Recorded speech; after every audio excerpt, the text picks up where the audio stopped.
ఏపీలో కీలక రాజకీయ పరిణామాలు జరుగుతున్నాయి. ముఖ్యంగా ప్రాంతాల వారీగా రాజకీయ పార్టీలు ప్రత్యేకంగా ఫోకస్ పెట్టాయి. ఇప్పటికే కూటమి నుంచి దూకుడు మీద ఉంది. అన్ని ప్రాంతాల్లో సానుకూలతతో పాటు ప్రజల్లో సంతృప్తి కనిపిస్తోంది.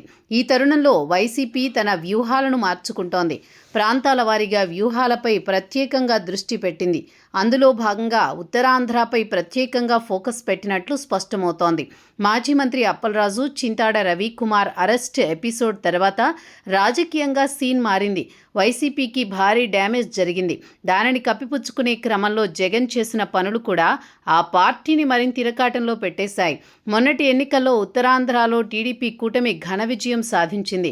వైసీపీ కేవలం 2 స్థానాలకు మాత్రమే పరిమితమయ్యింది. శ్రీకాకుళంతో పాటు విజయనగరంలో కూటమి స్వీప్ చేసింది. అయితే వచ్చే ఎన్నికల్లో ఆ పరిస్థితి తలెత్తకుండా ఉండేందుకు ఎప్పటినుంచో వైసీపీ జాగ్రత్తలు పడుతోంది. కానీ ఆ పార్టీకి ఇటీవల జరిగిన పరిణామాలు డ్యామేజ్ చేశాయి. నేతల వ్యక్తిగత వ్యవహార శైలి ఇబ్బందుల్లో పెట్టాయి. వాటిని అధినేత జగన్ అడ్డగోలుగా సమర్థించి మళ్లీ ఆ వివాదాలతో పార్టీ ప్రజల్లో పలుచనయ్యింది.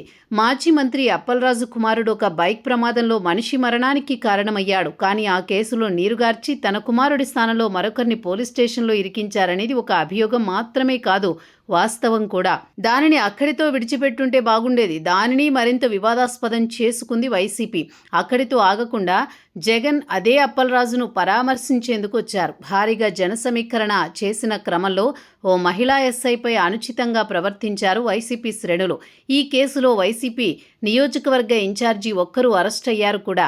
ఒక తప్పు సరిపుచ్చుకునే క్రమంలో తప్పుల మీద తప్పులు చేసి అడ్డంగా బుక్ అయింది వైసీపీ. మరోవైపు భోగాపురం అంతర్జాతీయ విమానాశ్రయం ప్రారంభోత్సవం చేయడంతో ఒక రకమైన సానుకూలత ఏర్పడింది కూటమి పట్ల ఉత్తరాంధ్రలో.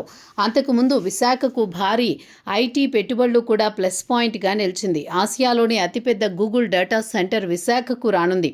ఐటీ అనుబంధ పరిశ్రమలతో పాటు కేంద్ర ప్రభుత్వ రంగ సంస్థలు సైతం పెద్ద ఎత్తున ఏర్పాటవుతున్నాయి.